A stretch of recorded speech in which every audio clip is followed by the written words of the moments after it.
زي عرض ام يزن، زي عرض جميله، زي عرض بريتشي، زي عرض ام محمود، زي عرض الناس كلها، عرض ست في الاخر.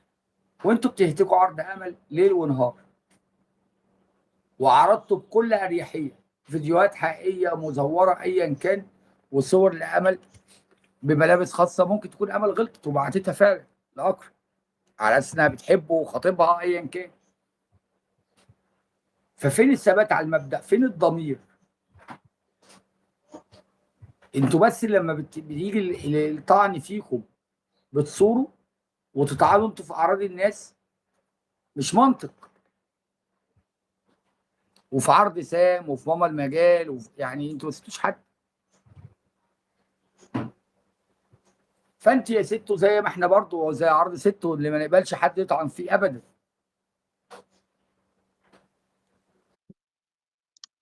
اتفق اتفاق. نتفق اتفاق. شو الاتفاق؟ كلمي براحتك بس ما تجيبيش سيره اي واحده ست مهما كانت. انا عارف ان انت ست ومن حقك تردي، بس خليها على منصتي. تمام؟ لا يعني انا بدي اقول يعني معلش لو سمحت. لا انا مش عايز، بس انا برد على مصيبه يعني ممتازه. انا مش عارف اتكلم امتى. خليني احكي. يعني لو قلت لياسمين فلقسي وتعالي لبابا. بصي حقك تردي كده بس مش عندي. حقك انا بقول لك او مثلا فلقسي وتعالي لاخويا يا ياسمين. ايوه ثانيه واحده بس رد على المصيبه. ما انا عامل البث عشان يطلع براءه، يبقى المحامي ياخد البث ويطلعه براءه بيه. كويس. طبعا الحمد لله انا عارف ان انا بحبه وبعمل لصالح مسلم بيه. يا ياسمين.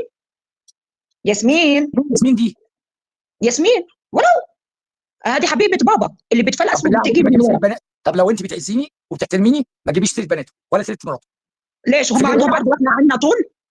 هو انا هقبل حد يجيب اسم عرضك ولا شرفك يا امل هنا؟ بس هم جابوا كتير. هم جابوا كتير كتير. امال انا واقف جنبك ليه بقول لك حقك تعمليه؟ صلي على النبي. هو انا واقف ليه جنبك وبقول لك حقك تعملي وحقك تاخدي بالطريقه اللي تريحك ليه؟ عشان هم جابوا كتير. طب بلاش ياسمين صغيره خليها لاخويا. نجيب عصمت. مين عصمت دي؟ عصمت ده راجل ولا ست؟ لا عصمت ست، دي العظمه الكبيره. طب عشان خاطري بقى يا امل بالله عليكي ما تجيبي ست ستات، ربنا يخليهم له. عشان خاطري، عشان العظمه الكبيره يا ستي ولا تجيبي سيره بنات ولا مراته بعد اذنك يا امل. بصي اهو شايفه احمد اخوكي اهو بيعز عليكي. عشان انت عارفه يا امل ان الموضوع مش عشانهم هم على اليوتيوب. انت عارفه الموضوع حتى اصلا بقول الكلام ده ولا لا؟ هم فاكرين انه كل واحد فيهم يطلع يشتمنا ويبهدلنا ويدعوا على اولادنا زي ما انا سمعتكم باللايف من مرت اخوها لسموها داس على شرفك قدامنا كلنا. يا عايبه على الاقل انا كنت خطيبته وكان يحكي لي عليكي. هل لك ان تتخيلي انه كل فويسات اللي كنت تبعتي له اياها كان يبعت لي اياها؟ يا عايبه هل بعت لك فويس من فويساتي؟ عرفتي انك انت السبب. مش عايبه، العيبه دي شبراويه. سماح الكشف مش عيبه، سموها اسم عشان كل واحد جايين بتقولوا مين اللي بلش بالغلط؟ اللي بلش بالغلط هي وبصفحه بلوعه المجتمع. من تعليقك يا شبراويه. اي نعم انت خفضتي درجات التعريس بس يعني ايه؟ ما انا مش عارف رضا بقى. انا لسه هستنى اسال. انا شبراويه بس مستني اشوف اي اجراء، يعني اي حاجه تجي لي من عند الشبراويه كده عشان يبقى ضميري مرتاح لانها ست فمش عايز ايه اخبط فيها. هرد لك على التعليق بتاعك. جالي سكرين شوت من تعليقك يا شبراويه. اي نعم انت خفضتي درجات التعريس بس يعني ايه؟ فانا اسف في اللفظ بقى، استحملوني في شويه الالفاظ. هنشوف مين فينا المعرس، انا ولا انت. هنشوف اهل مين فينا يا معرس يا وائل يا شطه. شوف مين فينا اللي كان بجهاد النكاح في رابعه. ويعني العيب مش عليك، العيب ان انا صدقت ان انت ممكن واحد اخواني يتعدل في يوم من الايام، ولكن اللي واخد على التعريس واللي كان بيودي اهل بيته رابعه يعمل كل اللي عايزه عادي خالص. انت بتقول عليا انا خبر. لا يا اوفا معلش بالله عليكم ما فيش معلش ولا الكلام دوت. الناس دي بيفتكروا الكلب ابن الكلب اللي اسمه وائل شطه هي امك. ده انا هتلاقيني بصور لك عند مدرسه الحسين بن علي. هتلاقيني بصور لك يعني ايه في مدرسه الحسين بن علي. صباح الفل يا بطل عربي، صباح الفل. وانت عارف مدرسه الحسين بن علي هتلاقيني بصور لك عشان اعرف الناس مين اهلك يا جربوع يا اللي مالكش يعني اهل اصلا. يعني يا اللي مالكش اهل، انت هربان واخوك هربان. وطلع علينا المستشار خالد عبد الرحمن واكد الكلام دوت. طب انا بس مستني الناس تجمع شويه، واي كلب يخش هيغلط من كلابك.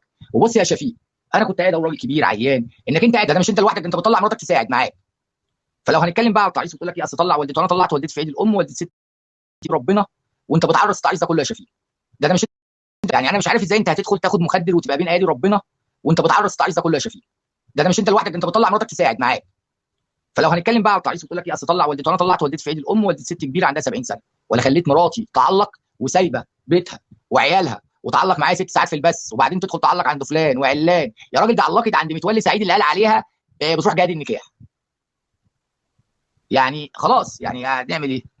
طب انت بتقول عليا انا مسجل وعليا قواضي، طب ما انا قاعد في بيتنا وبروح كل حته، والناس المتابعين جت وشافتني قاعد بدبح في بلد، وانا طلعت والدتي في عيد الام، والدتي ست كبيره عندها 70 سنه، ولا خليت مراتي تعلق وسايبه بيتها وعيالها وتعلق معايا 6 ساعات في البث، وبعدين تدخل تعلق عند فلان وعلان. يا راجل ده علقت عند متولي سعيد اللي قال عليها بتروح جهاد النكاح.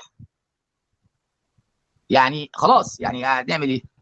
طب انت بتقول عليا انا مسجل وعليا قواضي، طب ما انا قاعد في بيتنا وبروح كل حته، والناس المتابعين جت وشافتني قاعد بدبح في بلدي، ومتابعين كتير جت واتعرفت عليا والكلام دوت. فتشتغل، تنزل على الارض واعمل محتوى، ده انت لسه شاب. المتابعين شايلين كل الذنب. القرف اللي بيقدمه والوساخه اللي بيقدمها دي لو مش لاقي لها دعم مادي ودعم معنوي من المتابعين مش هيقدمها. ما بقولكمش انا. ما لو كل واحد بيتحاسب مصر مش سايبه عشان واحد زي ده يطلع يشوف في ده. انا تقريبا ستات مصريين وعرب وكل حاجه، دول الخليج ومصريات وكل حاجه. يعني كميه الستات اللي شتمهم بصراحه بسم الله ما شاء الله. يعني دي حتى لو ست شتمتك. يعني انا عايز اعرف حاجه عن فتحي، هو انت مقلع الستات كلها؟ كل لما واحده تشتمك المدام تقول لك مش هي دي اللي بعتت الصور عريانه؟ هو انت ايه توم كروز اليوتيوب؟ كل الستات اول ما تفتح تكلمك في التليفون تروح شقه هدومها انا وهي فتحي. تعالى لي يا فتحي. توم كروز سعادتك يعني جالي منه قليل يعني، او شتيمه وانا ممكن ارد له شتيمه في شتيمه وعادي، انما اقسم بالله انا لو اتقال على مراتي ربع اللي اتقال على مرات وائل شطر اروح احربه بالنار. ما فيهاش كلام دي، ولا فيها بقى ايه حق بالقانون ولا القصه، ماليش في الكلام ده. انا بقى لما تيجي في الحته دي ماليش في الكلام ده. اللي يجيب سيره مراتي بالطريقه ديت واطوله وابقى عارفه ومكانه ما سيبوش. ده بيتكلم عن وطن يا استاذ وليد.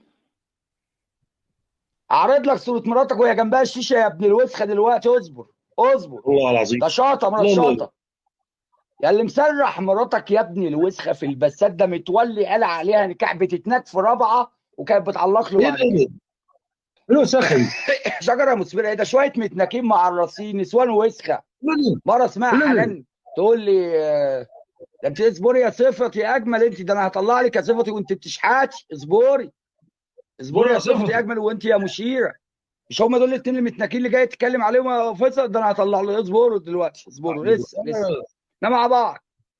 احنا مع بعض لسه تسخين يا اولاد. شجره مين يا اولاد الوسخ؟ شجره مين يا اولاد الوسخ؟ هنا على ابوكم على ابو شجرتكم على ابو متابعينكم على كل حاجه. هسمعكم صوت الشحاته بنت يا مره يا كبيره يا شايبه يا عايبه يا بنت الوسخه اللي صفتك احلى. هل صفتي احلى ولا ام محمود؟ وهاتك الاعراض نمره واحد، ولكن ما اقبلش على سيده مصريه مهما كان، ولا عربيه ولا سعوديه ولا اردنيه ولا سوريه ولا سودانيه، بهات اعراض او اذلال امراه او اذلال انسان. انا ما بتعاملش بجنسيه، انا بتعامل بانسان. اتقوا الله يا ساده.